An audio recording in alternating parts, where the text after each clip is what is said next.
ഇന്ന് ലീഡേഴ്സ് മോർണിംഗിൽ അതിഥി എത്തിയിരിക്കുന്നത് നമ്മുടെയൊക്കെ പ്രിയപ്പെട്ട MP വി കെ ശ്രീകണ്ഠനാണ്. നമുക്ക് അദ്ദേഹത്തെ സ്വാഗതം ചെയ്യാം. ശ്രീ വി കെ ശ്രീകണ്ഠൻ, നമസ്കാരം, സ്വാഗതം. ഹലോ മലയാളത്തിലേക്ക്. Good morning. നമസ്കാരം. ശ്രീ വി കെ ശ്രീകണ്ഠൻ, ഒരു വലിയ പ്രക്ഷോഭത്തിന് മുന്നിലാണ് നമ്മുടെ രാജ്യം. പ്രത്യേകിച്ച് രാഹുൽ ഗാന്ധി തുറന്നുവിട്ട അല്ലെങ്കിൽ പൊട്ടിച്ച ഒരു അണുബോംബ്, അതിൻ്റെ വികിരണങ്ങൾ അത് പരന്നു പിടിക്കാൻ അത് ഒരിടത്ത് നിൽക്കുന്നില്ല. രാജ്യമൊട്ടാകെയും അതിൻ്റെ വികിരണങ്ങൾ പടർന്നു പന്തലിച്ചു.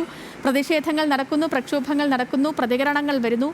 ഇപ്പോൾ ഇന്നലെ തന്നെ രാജ്യത്ത് MP-മാർ നടത്തിയ പ്രതിഷേധം, ഈ എല്ലാ ഇന്ത്യ സഖ്യ MP-മാർ സമാധാനപരമായി നടത്തിയ പ്രതിഷേധമാണ്. അതിനെ തന്നെ പോലീസ് തടയുന്നൊരു സ്ഥിതി ഉണ്ടായി. ഈ പ്രതിഷേധത്തിന് ആ അർത്ഥത്തിൽ നോക്കിയാൽ BJP കേന്ദ്രത്തിൽ നിന്നും വലിയ പ്രതികരണങ്ങളൊന്നും ഇനിയും ലഭ്യമായിട്ടുമില്ല. എങ്ങോട്ടാണ് നമ്മുടെ രാജ്യത്തിൻ്റെ പോക്ക്, ശ്രീ വി കെ ശ്രീകണ്ഠൻ?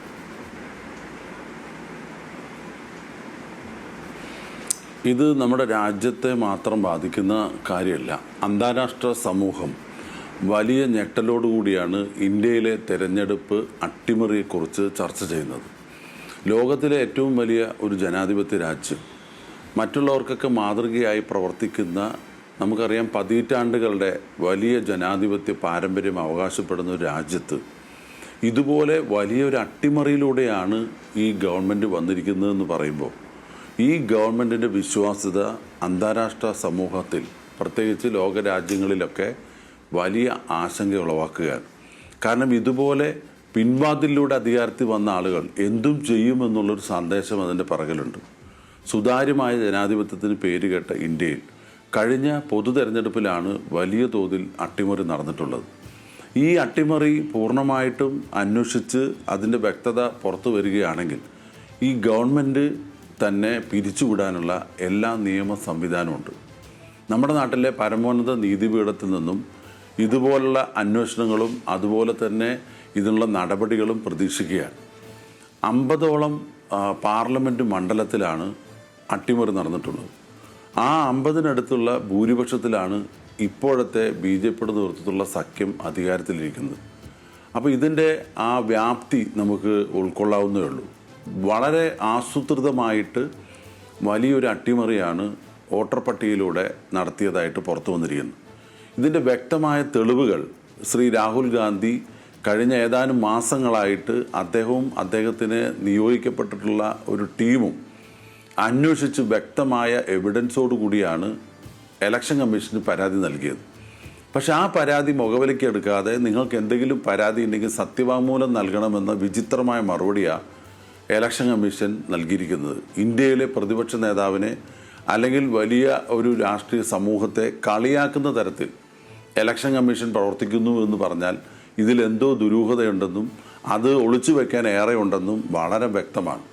അതുകൊണ്ടാണ് പ്രത്യക്ഷമായ സമര പോരാട്ടത്തിലേക്ക് കോൺഗ്രസിൻ്റെ നേതൃത്വത്തിൽ, ഇന്ത്യ സഖ്യത്തിൻ്റെ നേതൃത്വത്തിൽ എല്ലാ രാഷ്ട്രീയ പാർട്ടികളും ചേർന്ന് നടത്തിയിരിക്കുന്നത്. പല സംസ്ഥാനങ്ങളിലും തെരഞ്ഞെടുപ്പ് വരാൻ പോവുകയാണ്. അവിടെ എല്ലാം ഈ അട്ടിമറി പ്രതീക്ഷിക്കുന്നു. ഇത് സത്യത്തിൽ പുറത്തു വന്നത് SIR-ലൂടെ ബീഹാറിൽ ഏകദേശം 50 ലക്ഷത്തിലധികം വോട്ടർമാരെ പുറത്താക്കിയ നടപടി ഇലക്ഷൻ കമ്മീഷൻ പ്രഖ്യാപിക്കുന്നതോടുകൂടിയാണ് ഇത് കൂടുതൽ ചർച്ചയാകുന്നത്. ഇതുപോലെ എല്ലാ തെരഞ്ഞെടുപ്പിലും ലക്ഷക്കണക്കിന് പേരെ വോട്ടർ പട്ടികയിൽ നിന്ന് ഒഴിവാക്കുകയും അനധികൃതമായി ഒരുപാട് പേരെ ചേർക്കുകയും ചെയ്യുക എന്ന് വെച്ചാൽ പരസ്യമായ ജനാധിപത്യ ലംഘനമാണ്. ഈ ജനവിധിയെ അട്ടിമറിക്കലാണ്. ഇത് നിയമത്തിനെ വെല്ലുവിളിക്കലാണ്. അല്ലെങ്കിലും ഈ ഗവൺമെൻറ് ഭരണഘടനാ സ്ഥാപനങ്ങളെ വികലമാക്കി തങ്ങളുടെ ചൊൽപ്പടിക്ക് നിർത്തി രാഷ്ട്രീയ എതിരാളികളെ ഭീഷണിപ്പെടുത്താനും അവരെ വഴിക്ക് നിർത്താനും വരച്ച വരെ നിർത്താനും ഇതിനെയൊക്കെ എത്രത്തോളം ഗൗരവതരമായിട്ട് അവർ എടുക്കുന്നുണ്ട് എന്നുള്ളതാണ്. കാരണം നമ്മുടെ ജനാധിപത്യ രാജ്യമല്ല, ഏതൊരു രാജ്യത്താണെങ്കിലും നമുക്ക് വിശ്വസിക്കാൻ കഴിയുന്ന ഒരു വലിയ ഭരണഘടനാ സ്ഥാപനമാണ് ഇലക്ഷൻ കമ്മീഷൻ. അവരുടെ വിശ്വാസ്യതയെ പോലും ചോദ്യം ചെയ്യുന്ന തെളിവുകൾ പുറത്തുവിട്ടിട്ട് അവരുടെ ഭാഗത്തു നിന്നുണ്ടാകുന്ന പ്രതികരണങ്ങൾ അത് എത്രത്തോളം വികലമാണ് എന്നുള്ളതാണ്. അതിനൊപ്പം തന്നെ ഇന്നലെ കേന്ദ്ര സർക്കാർ, ഇപ്പോൾ പുറത്ത് ഇത്രയും വലിയ പ്രതിഷേധം നടക്കുന്നുണ്ട്, ഭരണഘടന ഉയർത്തിപ്പിടിച്ച് സമാധാനപരമായി നടന്ന പ്രതിഷേധത്തെ പോലും അവിടെ പോലീസ് തടയുന്ന സാഹചര്യം ഉണ്ടായി. ഇതൊക്കെയും പുറത്ത് നടക്കുമ്പോൾ അകത്ത് ഒരു ചർച്ചയും കൂടാതെ 8 സുപ്രധാനമായ ബില്ലുകളാണ് ഇന്നലെ പാസ്സാക്കിയത്.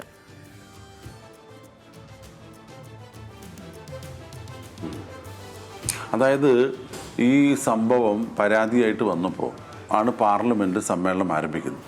പാർലമെൻറ്റ് സമ്മേളനത്തിൻ്റെ തുടക്കത്തിൽ തന്നെ ഈ വോട്ടർ പട്ടികയിൽ നിന്നും ഡിലീറ്റ് ചെയ്യുന്ന അനധികൃതമായ നടപടി പാർലമെൻറ്റ് ചർച്ച ചെയ്യണമെന്നാവശ്യപ്പെട്ട് ഒരു സമയം പോലും അതിന് അനുവദിച്ചില്ല.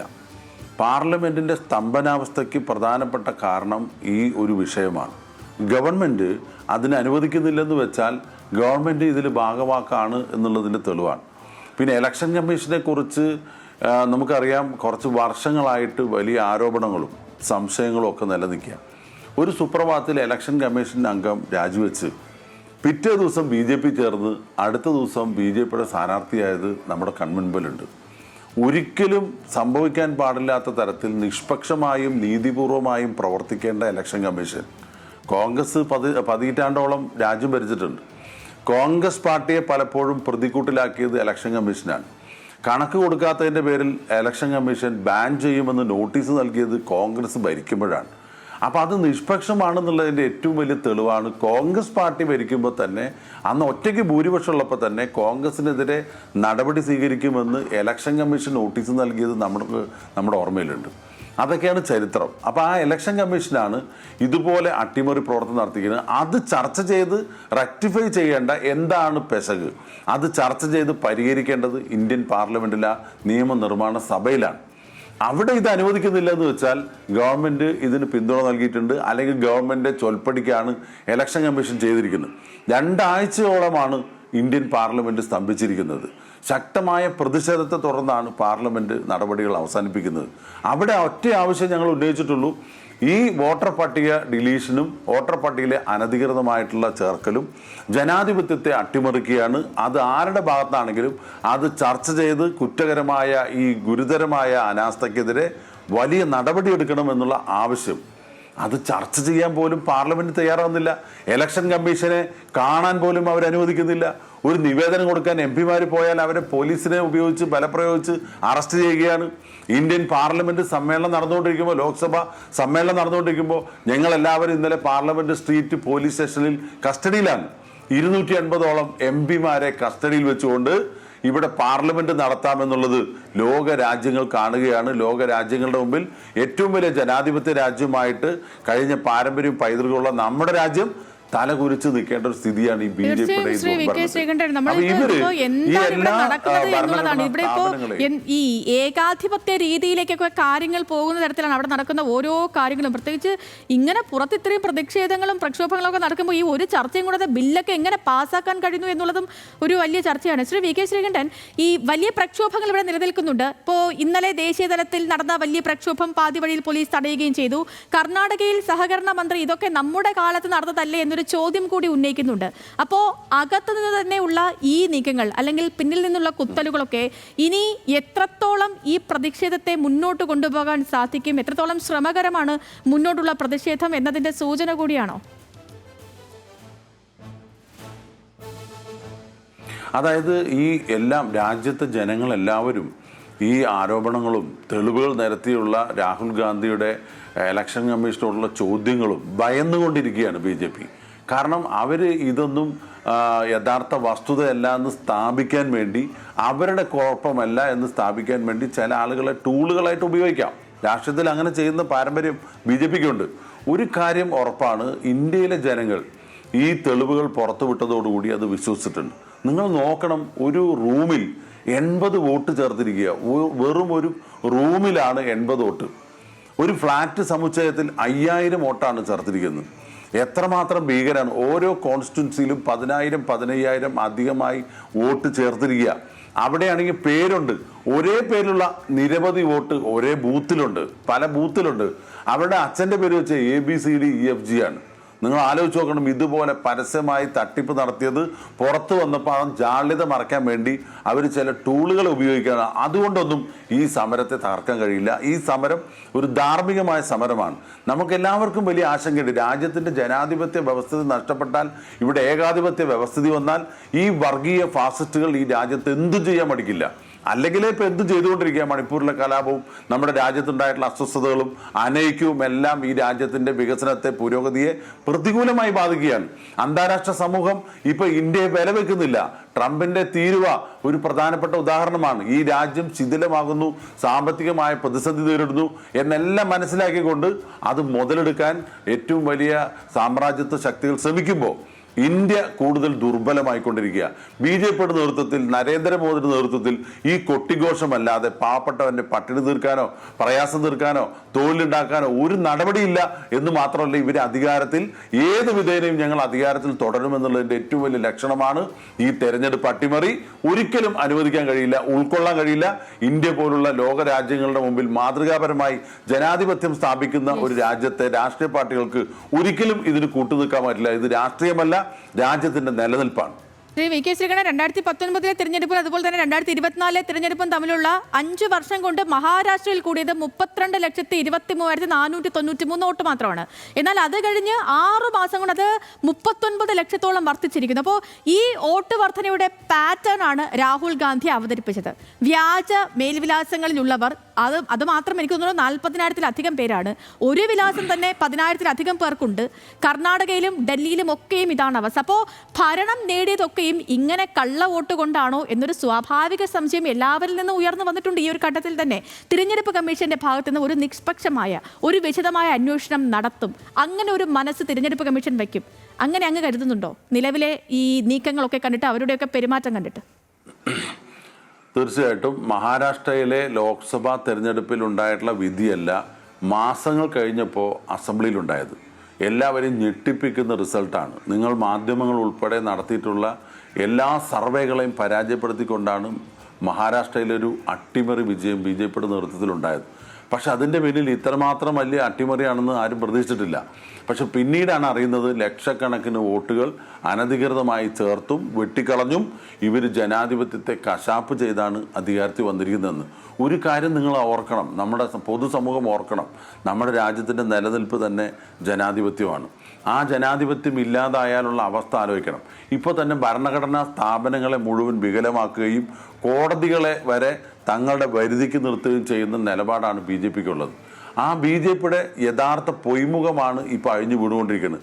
നമ്മുടെ നാട് വലിയ ഭീഷണിയിലാണ്. എല്ലാ അർത്ഥത്തിലും നമ്മുടെ വികസനവും പുരോഗതിയും സാമ്പത്തിക സ്ഥിതിയും സൈന്യത്തിലും എല്ലാം വെള്ളം കലർത്തുന്ന ഒരു നിലപാടാണ്. നമ്മുടെ രാജ്യത്തിൻ്റെ ഭദ്രതയെ ബാധിക്കും, ഐക്യത്തെ ബാധിക്കും. എതിരാളികൾക്ക് നമ്മളെ ആക്രമിക്കാൻ, എതിർ രാഷ്ട്രങ്ങൾക്ക് നമ്മളെ ഏറ്റവും കൂടുതൽ ചൂഷണം ചെയ്യാൻ ഉള്ളൊരവസരമായി നമ്മുടെ ഈ ദുർബലത മാറുകയാണ്. അതുകൊണ്ട് അത്യന്തം അപകടകരമായിട്ടുള്ള ഒരവസ്ഥയാണ്. ജനാധിപത്യം അട്ടിമറിക്കുക എന്ന് വെച്ചാൽ ഒരു കാരണവശാലും നമുക്ക് അംഗീകരിക്കാൻ കഴിയില്ല. ഒരു കാരണവശാലും ഭൂരിപക്ഷം 3-2 ഭൂരിപക്ഷം ഉള്ളപ്പോൾ പോലും കോൺഗ്രസിന്റെ ഭാഗത്തുനിന്ന് ജനാധിപത്യത്തിനെതിരായി ഒരു ചെറുവിരലുണ്ടായിട്ടില്ല. നിങ്ങൾക്കറിയാം, മൻമോഹൻ സിംഗ് ഭരിക്കുന്ന സമയത്ത് തുടർച്ചയായി 56 ദിവസം അകാരണമായി വിലക്കയറ്റത്തിൻ്റെ മറ്റ് പലരുടെയും പേരിൽ രാജ്യസഭയും ലോക്സഭയും ഒരുപോലെ സ്തംഭിപ്പിച്ച പാർട്ടിയാണ് BJP. അവിടെ ഞങ്ങൾക്ക് എഴുന്നേറ്റ് നിന്ന് ഞങ്ങളുടെ ഒരു വേർഷൻ പറയാൻ, പ്രതിപക്ഷ നേതാവിൻ്റെ ഒരു പ്രതികരണം പറയാനുള്ള ഒരു അവസരം നിഷേധിക്കുക എന്ന് വെച്ചാൽ ഇപ്പം തന്നെ ജനാധിപത്യത്തെ അറുങ്കൊല ചെയ്തുകൊണ്ടിരിക്കുകയാണ് BJP. പാർലമെന്റിൽ അവസരമില്ലെന്ന് വെച്ചാൽ ജനങ്ങളുടെ വോട്ട് നേടി ജയിച്ചു വന്ന ജനങ്ങളുടെ പ്രതിനിധികളായിട്ടുള്ള MP-മാർക്ക്, അതും പ്രതിപക്ഷ നേതാവിന്, ഈ രാജ്യം എപ്പോഴും പ്രതിപക്ഷ ശബ്ദം കേൾക്കണം. എല്ലാ കാലത്തും അങ്ങനെയാണ്. ജവഹർലാൽ നെഹ്റുവിൻ്റെ കാലത്ത് തൊട്ട് വളരെ പരിമിതമായിട്ടുള്ള പ്രതിപക്ഷത്തിൻ്റെ നേതാവിൻ്റെ പ്രതികരണം, അവരുടെ പരാമർശം കേട്ടിട്ടാണ് ജനാധിപത്യത്തിൽ ഭരണം നടത്തേണ്ടത്. ഇവർക്ക് അസഹിഷ്ണുതയാണ്. ഒരിക്കലും എതിർക്കുന്നത്, വിമർശിക്കുന്നത് ഉൾക്കൊള്ളാൻ കഴിയാത്ത ഒരു രാഷ്ട്രീയ പാർട്ടിയാണ്. ഇവരെന്ത് ജനാധിപത്യത്തിലാണ് വിശ്വസിക്കുന്നത്? അപ്പോൾ പാർലമെന്റിനെ സ്തംഭിപ്പിച്ച പഴയ പാരമ്പര്യം ചെറിയ കാര്യങ്ങൾക്ക്, ഈ രാജ്യം മുഴുവൻ അതിഭീഷണിയായിട്ട് നേരിടുന്ന ഈ വോട്ടർ പട്ടികയിലെ ക്രമക്കേട്, ജനാധിപത്യത്തിലെ അട്ടിമറി, അത് ചർച്ച ചെയ്യാൻ പാർലമെന്റ് തയ്യാറല്ലെന്ന് വെച്ചാൽ നിങ്ങൾ ആലോചിച്ച് നോക്കണം. എത്രമാത്രം വികലമായ മനസ്ഥിതിയാണ് ഇവരുടെ കാഴ്ചപ്പാട്. എന്താണ്? ഇവരത് ഉൾക്കൊള്ളാൻ തയ്യാറല്ല. പാർലമെന്റിന് പോലും ഭയക്കുന്നവർ. ഞങ്ങൾ കോൺഗ്രസിന് 100 MP-മാരാണുള്ളത്. മറ്റ് എല്ലാവർക്കും കൂടി ചേർന്നിട്ടുള്ള MP-മാർ ഇവരെക്കാൾ കുറവാണ്. എന്നിട്ട് പോലും അവർക്ക് ഭൂരിപക്ഷമുണ്ട്. എന്നിട്ട് പോലും എന്തുകൊണ്ടാണ് ചർച്ചയ്ക്ക് സമയം തരാത്തത്? ഒരു ബില്ലിനെ കുറിച്ചും ചർച്ച ചെയ്യാൻ അവർ തയ്യാറല്ല. ആ കലാപം ഉണ്ടാക്കി അവിടെ ഗില്ലറ്റിൻ ചെയ്യുകയാണ്. ബില്ല് നിർബന്ധമായിട്ടും അടിച്ചേൽപ്പിക്കുകയാണ്. ഒരു ബില്ലെന്ന് വെച്ചാൽ എന്താണ്? നിയമമാക്കേണ്ട കാര്യങ്ങൾ, സാധാരണ ജനങ്ങളെ ബാധിക്കേണ്ട പല വിഷയങ്ങളുണ്ട്. ഇപ്പോൾ പറഞ്ഞ ഫിനാൻസ് ബില്ല്, സ്പോർട്സ് ബില്ല്, ഒരുപാട് ലക്ഷക്കണക്കിന് പേര് നേരിട്ട് ബാധിക്കുന്ന, അതിന് ഞങ്ങളുടെ വേഷം കേൾക്കണ്ടേ? അതിൽ തിരുത്താനുള്ള അവസരം തരണ്ടേ?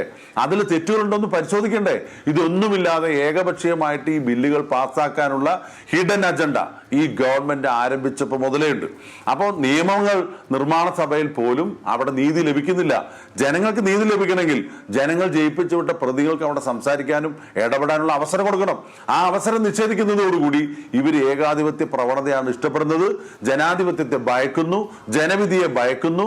അതുകൊണ്ട് തന്നെ ഏത് വിധേനയും ഏത് കുൽസിത മാർഗത്തിലും ഭരണം ദുരുപയോഗിച്ച് ജനവിധി ഇനിയുള്ള സ്റ്റേറ്റുകളിലും അട്ടിമറിക്കും എന്നുള്ള വലിയ ഭീതി നിലനിൽക്കുമ്പോഴാണ് രാഹുൽ ഗാന്ധിയുടെ നേതൃത്വത്തിൽ ഇന്ത്യ സഖ്യം അതിശക്തമായ പ്രക്ഷോഭവും പ്രതിഷേധവുമായി രംഗത്ത് വന്നിരിക്കുന്നത്.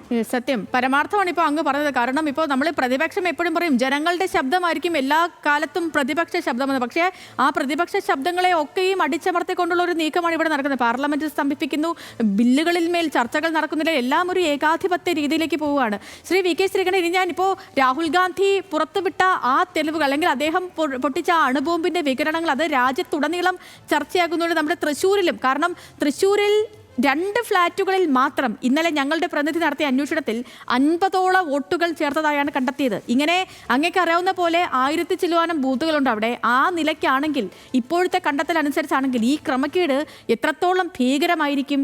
2 തിരഞ്ഞെടുപ്പുകൾ വരാൻ പോവുകയാണ് നമ്മുടെ സംസ്ഥാനത്ത്. അപ്പോൾ ഈ ഒരു സാഹചര്യം മാത്രമല്ല, ഇന്നത്തെ ഒരു കണ്ടെത്തൽ അനുസരിച്ച് RSS നേതാക്കളൊക്കെ കൂട്ടത്തോടെ, അതും 2, 3 മേൽവിലാസത്തിലൊക്കെയാണ് കുടുംബാംഗങ്ങളുടെ പേരടക്കം മാറ്റിയിരിക്കുന്നത്. അപ്പോൾ ഈ ഒരു സാഹചര്യം ഗുരുതരമല്ലേ ശ്രീ വി കെ ശ്രീകണ്ഠൻ?